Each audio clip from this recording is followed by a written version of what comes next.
The latest on the disaster in the Gulf now. Crews this morning getting ready once again to try to cap that massive oil leak. And oil executives will be back on Capitol Hill today playing the blame game.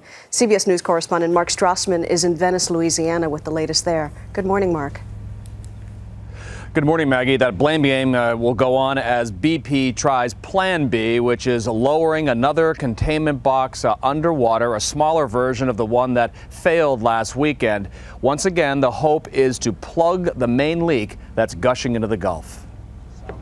Later today, BP's response teams will dig back in South Louisiana's marshes, using rakes and shovels to remove oil that washed ashore, some of the estimated 4 million gallons now floating in the Gulf. We got out here after we identified from the air that we had oil impacting the shoreline. The oil rig went down about 50 miles from where we are, and the now mammoth oil blob has been lurking closer to here than anywhere else on the Gulf Coast. I hear one message, and the message is, don't blame me. On Capitol Hill Tuesday, a Senate committee grilled executives with BP and two other companies, Transocean, which operated the doomed rig, and Halliburton, which sealed the doomed well.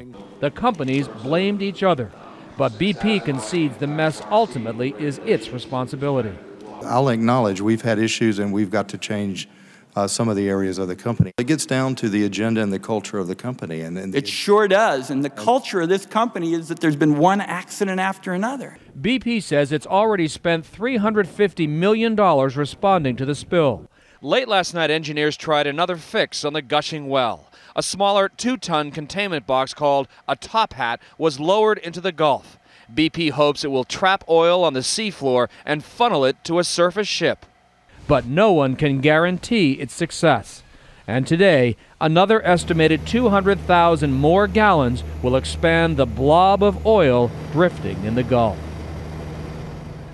BP hopes that top hat containment box will be in place on the seafloor by tomorrow. But remember again, this is untested technology, never tried before in waters this deep. Maggie? Mark Strassmann in Venice, Louisiana. Mark, thank you.